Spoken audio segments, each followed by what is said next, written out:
నేను ఎలా చెప్పగలమంటే ప్రభుత్వం నడుపుతున్నప్పుడు ప్రజల్ని అవేర్నెస్ క్రియేట్ చేయడం ప్రభుత్వాల బాధ్యత, ప్రభుత్వం ప్రతి ఒక్కరి బాధ్యత.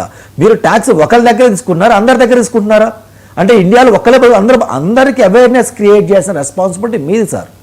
ఇప్పుడు ఆడియో ఫంక్షన్ జరిగినప్పుడు పవన్ కళ్యాణ్ గారు మాట్లాడచ్చు కదా, వెళ్ళే వాళ్ళు జాగ్రత్తగా వెళ్ళండి అమ్మా, ఎక్కువ స్పీడ్లో వెళ్ళొద్దు, రోడ్డు సరిగ్గా లేవు, లేదా నైట్ టైం కదా లైటింగ్ ఉండదు, మీరు జాగ్రత్తగా ప్రాపర్ ప్రికాషన్ తీసుకుని వెళ్ళొచ్చు ఒక మాట చెప్పొచ్చు కదా.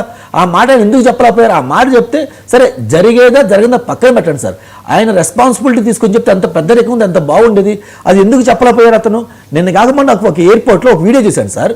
ఎయిర్పోర్ట్ సంథింగ్ ఎక్కడ వాళ్ళ కొడుకు కారు ఎక్కాడు లేదని దగ్గరుండి పవన్ కళ్యాణ్ గారు చూసుకొని ఎక్కిన తర్వాత ఆయన కారు ఎక్కెళ్ళడం జరిగింది సార్.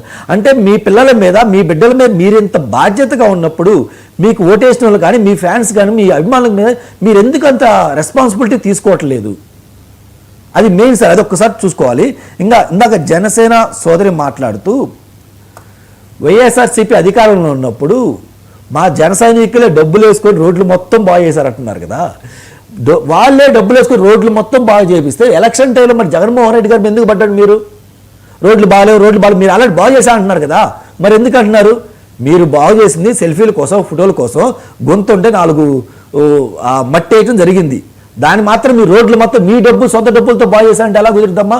అది నిన్న కాక మొన్న సార్, మీరు బాగా చూసారు లేదో, నారా లోకేష్ గారు ప్రెస్ ముందుకొచ్చి ఒక మాట మాట్లాడారు సార్. దానికంటే ముందు ముఖ్యమంత్రి గారు, ఉప ముఖ్యమంత్రి ఒక మాట మాట్లాడేమంటే, రేపు మాపు పండుగ వస్తుంది, ఆంధ్ర సెటిలర్స్ ఎవరైనా తెలంగాణలోనో వేరే రాష్ట్రంలో మీరు హ్యాపీగా రండి, ప్రతి రోడ్డు మేము బాగు చేసి మీకోసం రెడీగా ఉంచుతామని చెప్పి స్టేట్మెంట్ ఇవ్వడం జరిగింది సార్. ఆ తర్వాత ఒక 4 రోజుల క్రితం అనుకుంటా నారా లోకేష్ గారు వైజాగ్ వెళ్ళినప్పుడు ఒక మాట అన్నారు. ఒక విలేకరు అడిగారు, సార్ జగన్మోహన్ రెడ్డి గారు పబ్లిక్లోకి వస్తున్నారు సార్ జనవరి తర్వాత, ఫెస్టివల్ తర్వాత అనగా అనేమన్నారు, బేసిక్గా రావచ్చు, మీ రోడ్లు మొత్తం రిపేర్ చేసిను, ఇబ్బంది ఏమి లేదన్నారు.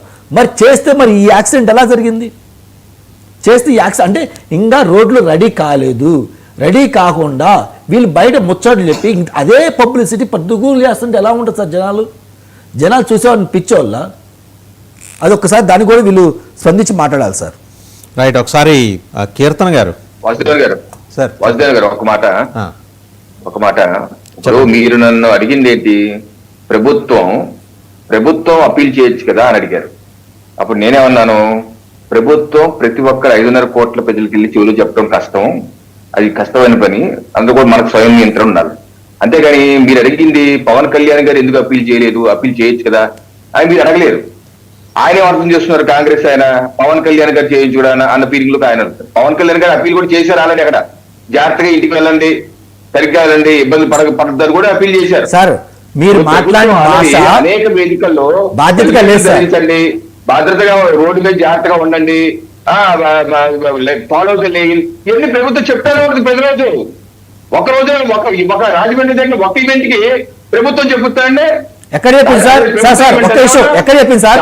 లోకేష్ గారు నిన్న కాక మన ప్రెస్ మీట్ పెట్టి ఏమన్నారు సార్?